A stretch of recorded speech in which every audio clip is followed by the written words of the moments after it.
시몬스 대 파토나도 크게 이상하지 않다는 이유가 뭐 선수가 딴 곳으로 눈이 새는 것도 아니고요. 구단이 다른 선수를 데려와서도 아니고 시몬스를 못 데려왔을 때 쓰는 옵션이 은쿤쿠라는 점인데 이게 크게 나쁘지 않은 옵션이라 생각보다는 리스크가 적다는 거고요. 그리고 지금 시몬스 발동 조건이 뭐라고 생각하세요? 이적료 맞춰야 되거든요. 원금 세게. 애초에 5천만 유로에 라젠발 라이프치히를 이적했던 선수인데 고작 반년 전에 얘가 계약 2년이 남았다는 이유로 생각보다 싸게 거래가 되고 있는 거거든요. 라젠발 입장에서 하비 엘리엇 같은 대체 자원을 사고 싶으면 시몬스로 최대한 많은 돈을 이번 이적 시장에서 땡겨야죠. 근데 지금 첼시는 이적료 소비에 제동이 걸린 상황이고요. 그럼 이적료 맞춰주기 위한 가장 시급한 해결 방안이 뭐냐? 잭슨, 디사시, 은쿤쿠 여기 정리되면 돼요. 7회라고 뭐 스털링하고는 큰 상관없어 보이고 현금이 부족한 게 아니라 PSR 문제가 아니라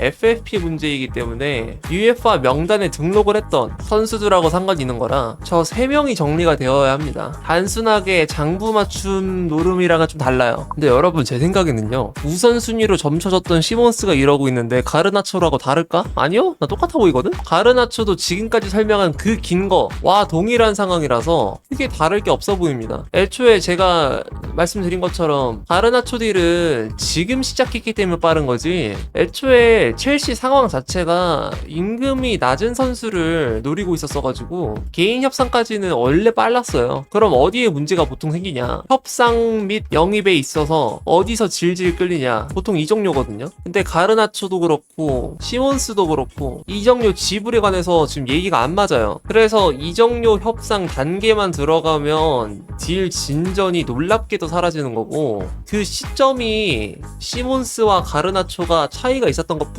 시몬스는 7월 후반기에 개인합의 급물살 8월 초반부터 구단합의 진전 없고요. 지금 뭐 표면적으로 봤을 때는 사람들이 생각했을 땐 이거 딜 파토나는 거 아니냐 이 생각 정도가 든 상황이고 가르나초 8월 초반부터 개인합의 급물살 지금 감감무소식. 그래서 둘 다 아마도 파토 나도 이상하진 않을 것 같아요. 물론 이 말은 잭슨과 디사시 은쿤쿠 매각 가능성에 관해서 비관적으로 바라본다라는 전제 하에. 그리고 지금 자꾸 맨시티 개입 가능성 말씀하시는데 내가 바이언이면 진짜 100번인 거 동의하는데 아니면 차라리 토트넘이거나. 근데 맨시티가 지금 들어오면 너무 뜬금없지 않아요? LC 당초에 별로 필요하지도 않았던 포지션인데. 그리고 이게 만약에 잭고원이나 뭐 온스테인이나 로마노 등에서 얘기가 나왔는데 내가 부정하는 거면 내가 다소 병신처럼 보일 수 있거든요. 근데 벨기에 한정 1티어 샤샤 타볼리에리 독점기사 가지고 그러는 거는 신빙성이 매우 떨어집니다. 로마노 쪽에서 얘기 안 했잖아. 어쨌든 그래서 시몬스는 맨시티는 아닐 거고 향후 개입 가능성은 바이언하고 토트넘 정도 생각해보겠습니다. 왜냐면 토트넘은 결국에 지금 이 포지션이 필요하긴 해가지고 물론 시몬스는 첼시만 원하고 있어요. 이거는 뭐 가르나초도 마찬가지고. 어쨌든 그 시몬스 맨시티 조건은 상황에 따른 분석으로 딱 봤을 때 누가 봐도 아닐 것 같다 이 얘기를 하는 거고요. 그래서 이거는 그냥 말씀드린 거고 자꾸 어그로 끌리시길래. 근데 어차피 결국에는 라젠발도 시몬스를 팔아야 되긴 해. 계약이 2년 남은 시점에서 이적을 못 해버리면은 가격이 크게 너프를 먹거든요. 2년까진 괜찮아 뭐든지. 여기서 너프 먹으면 큰일 납니다. 2년밖에 안 남았어요. 첼시가 그래서 이거 얘네 안 급한 거 알고 별로 안 지르는 걸 수도 있어. 내 생각이 완전 틀린 걸 수도 있어요. 파토나도 뭐 이상하진 않을 수도 있을 것 같아.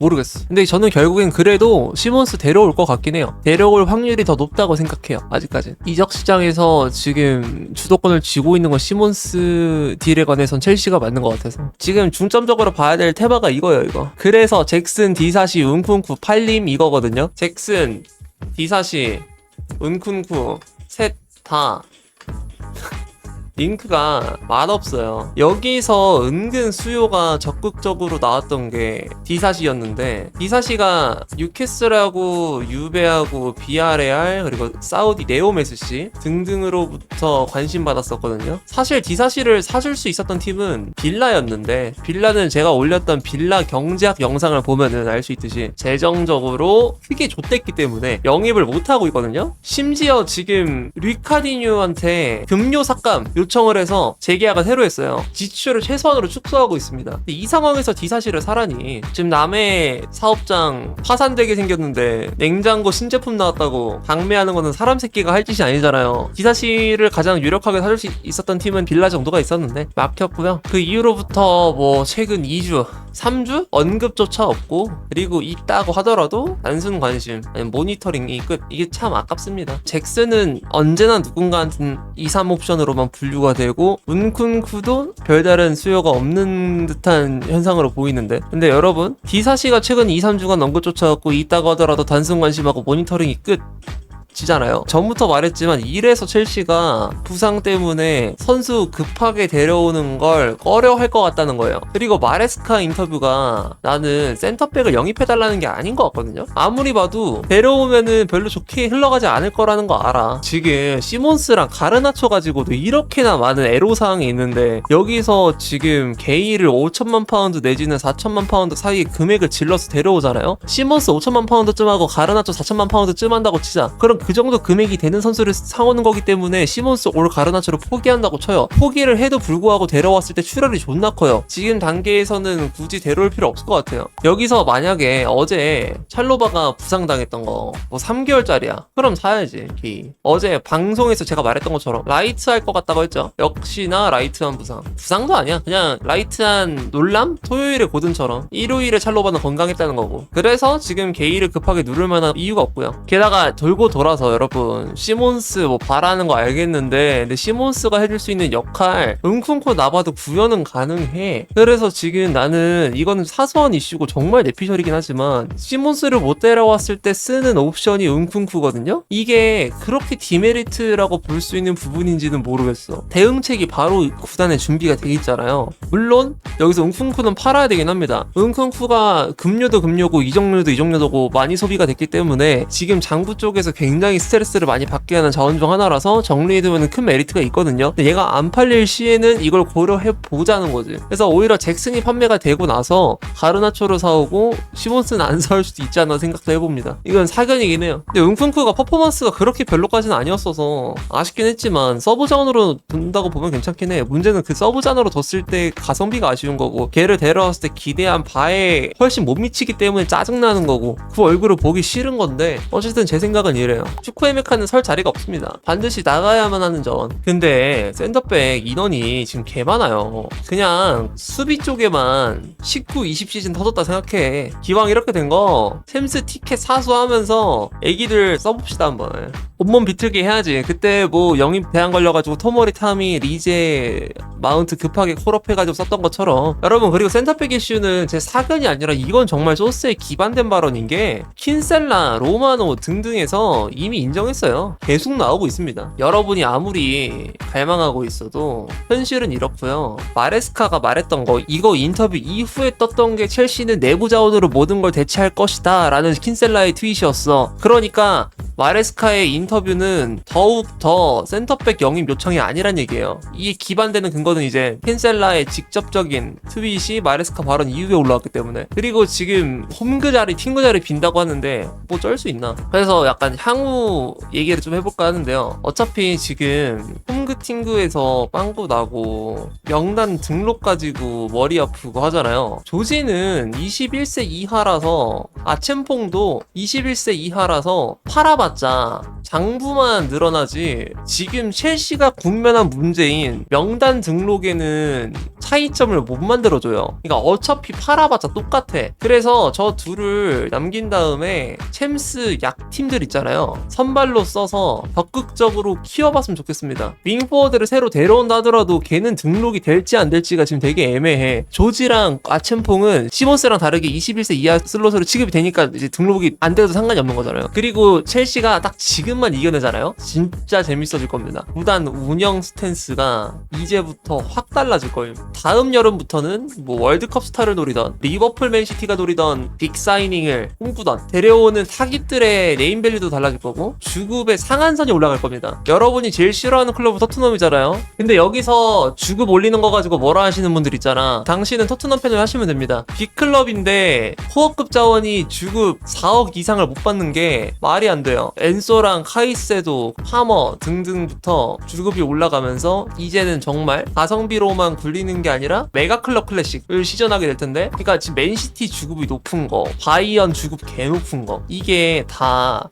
얘네가 병신 호구라서 돈을 많이 주는 게 아니라 그만한 성적이 나오기 때문에 주는 거예요. 그만한 실력이 되기 때문에 주는 거고, 여기서 이 코어 뎁스들이 정말 잘하고 있고 그만한 실력이 나온다? 그럼 이제 주급 상한선이 조금씩 올라가야 되고, 얘네도 당연하게 재계약을 요구할 수가 있는 거고요. 그렇게 해서 올라가야지. PLA에서 메가클럽 정도로 성장하려면 이런 자원들을 주급 최소 4에서 5억 선으로 지불하면서 지키면서 다른 자원 쪽에서 조금 급여 절감을 꿈꾸고 그런 식으로 가야죠. 경기장 문제가 해결이 안 됐다 그래서 이거랑 크게 상관이 없다 생각하는 게, 경기장 지으려면 얘네 남아야 되잖아. 그러면 남으려면 뭐가 필요하겠어요? 돈이 필요하죠. 배우도 필요하고 트로피도 필요합니다. 그래서 경기장 때문에라도 더욱 더 잡아놔야죠. 급여 상한선 조금이라도 올려서. 저는 이렇게 생각합니다. 코어 뎁스 팔면서 경기장 짓는 것 때문에 시름시름 할 거면은 토트넘 팬 하시면 돼요. 진짜로. 내가 토트넘 비하하는 게 아니라 지금 그렇게 운영했던 빅클럽 토트넘 말고 없어요. 케인 같은 애도 팔면서 뭐 그렇게 했던 거 보고 싶으시면 토트넘 팬 하시면 돼요. 그리고 여러분, 주급을 높게 주면서 지킬 수 있는 것도 그 구단의 경쟁 레벨이 있기 때문에 가능한 거지. 이거 안 되는 팀 지금 가까운 시일 내로 찾을 수 있습니다. 어디예요, 어디? 뉴캐슬이잖아. 뉴캐슬 급여 줄라고 해도 이게 못 남잖아요. 그 뉴캐슬하고 첼시하고 상황 똑같거든요. 얘네도 경기장 문제 해결해야 되고 얘네도 뭐 해결해야 되고 이런단 말이야. 근데 돈을 줘도 못 잡는 애들이 있어. 근데 첼시는 돈 주면 잡을 수 있어요. 그러니까 이게 돈을 주면서 잡는다는 행위 자체에 관해서 부정적으로 볼 게 없어. 원래 실력이 올라가면 주급이 올라가는 게 당연한 거예요. 급여를 계속 싸게만 굴리고 싶다는 거는 여러분 중소기업을 욕할 자격이 없습니다. 근거라고 한다면 근거가 그게 있어요. 맨시티, 리버풀 보세요. 지금 급여 상한선 어떻게 됐나? 다 올라가잖아요. 다. 이게 근거야. 내가 내세울 수 있는 근거가 이거야. 역사적으로 흘러가도 가. 그게 근거예요. 빅사이닝을 할 때 필요한 게 뭐가 있습니까? 제일 중요한 거는 위상과 돈이죠. 두 가지가 모두 성립이 되어야만 요즘은 빅사이닝이 성공이 가능합니다. 위상은 지금 이미 클럽 월드컵 우승으로 인해서 올라갔고요. 그리고 원래부터 첼시 빅클럽이었으니까 본래 위상대 덕분에 확보가 괜찮죠. 왜냐면 로마 때 쌓아온 역사가 있는데 사실 이거를 부정하는 건 좀 이해가 안 되는 거고. 자, 그리고 돈 개 많아요. 너무 많아요. 진심. 그래서 문제 없습니다. 애초에 지금 UEFA 영입 관련 제재를 먹은 거는 판매랑 수입 면에서 동일해야 된다라는 그런 합의안 때문에 이렇게 돈을 못 쓰는 거지. 돈은 진짜 개 많아요. 그리고 내가 뭐 빅사이닝이라는 게 뭐 비르츠크만 해당되는 게 아니라 그냥 어느 빅클럽에서 뛰고 있는 그런 주장급 공격수들, 스카우터가 괜찮아서 빅사이닝 없이도 좋은 선수 수급할 수 있다는 것도 아는데, 근데 결국에 그 클럽이 화제성이 있어야 되거든요. 화제성이 있어야만 나중에 인기도 있어지고 그리고 이제 브랜딩에서 용이 안 돼. 근데 일단 첫 번째로 스카우팅을 해서 데려온 선수들로 화제성을 끌고 오기 힘들고, 그리고 두 번째로는 스카우팅을 해서 가성비를 이끌어낸 선수들이 과연 리그 탑급을 먹을 수가 있냐.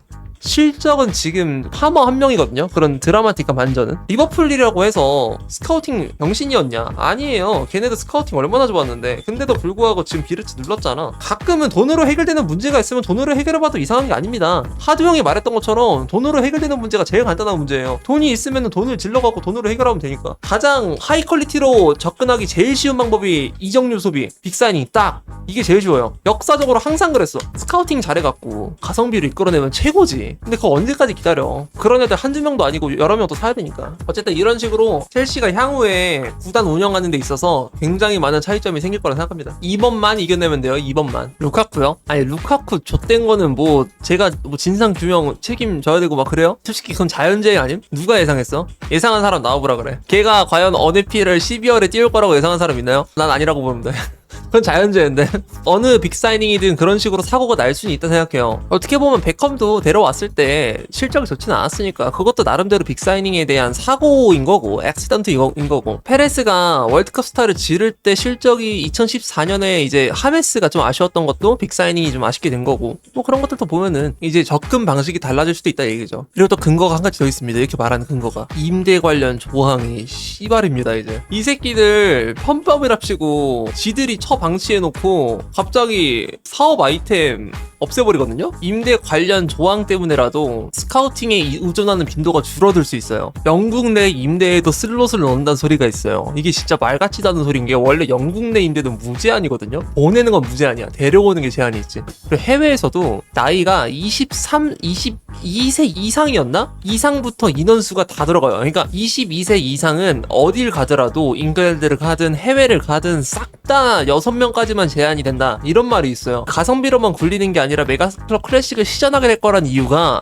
이제는 이것 때문에라도 좀 더 내가 말한 방향으로 가지 않을까라고 말을 하는 겁니다. 그냥 PL 이 새끼들 대가리 봉합시키는 거 보엘리가 다 하고 있어요. 보시기법 모시기 하는 거 그게 지금 벌써 2년 반 전이거든요? 아직도 유효함. 지금도 보엘리는 법을 바꾸고 있습니다. 이쯤 되면 그냥 협회가 빡통인 거지. 슬슬 뭔가 보엘리 찬양보다는 룰의 어설픔을 좀 더 꼬집고 싶다라고 해야 되나? 긍정적으로 보면 첼시의 운영 방식은 전례가 없는 대단한 선례. 그래서 저 장기 프로젝트 언제 성공하냐, 언제 실적 나오냐 이 지랄 했던 거 크롤로 증명했거든요. 제가 전에 그랬잖아요. 첼시 프로젝트는 역사에 남긴 할 거다. 어떤 방향으로든 걔 존망해서 다 야 진짜 저렇게 절대 하지 말아야겠다의 전례가 되거나 와 진짜 지린다 어떻게 저런 생각을 했냐 하면서 와 너네 대박 이런 성공 방식도 있구나 싶은 긍정적인 전례가 되거나 둘 중 하나였는데 지금은 후자 쪽에 가까워 보이죠. 다행히도 지금 첼시 장기 프로젝트 가지고 까는 사람들은 첫 번째 저지능이거나 두 번째 그냥 모르는 거예요. 어떻게 극복이 되고 있는지 모르는 거예요. 그래서 그냥 그런 사람 보이잖아요. 무시하시면 돼요. 저지능이면 어차피 이해를 못하고 그리고 모르는 새끼잖아요. 모르는 새끼면 이해하려고 하지 않아요. 알아보려고 안 해. 그래서 그냥 무시하면 돼요. 그래서 어떤 방식으로든 당신이 에너지를 쏟는 게 에너지 낭비가 될 가능성이 높기 때문에 넘어가시는 게 낫습니다.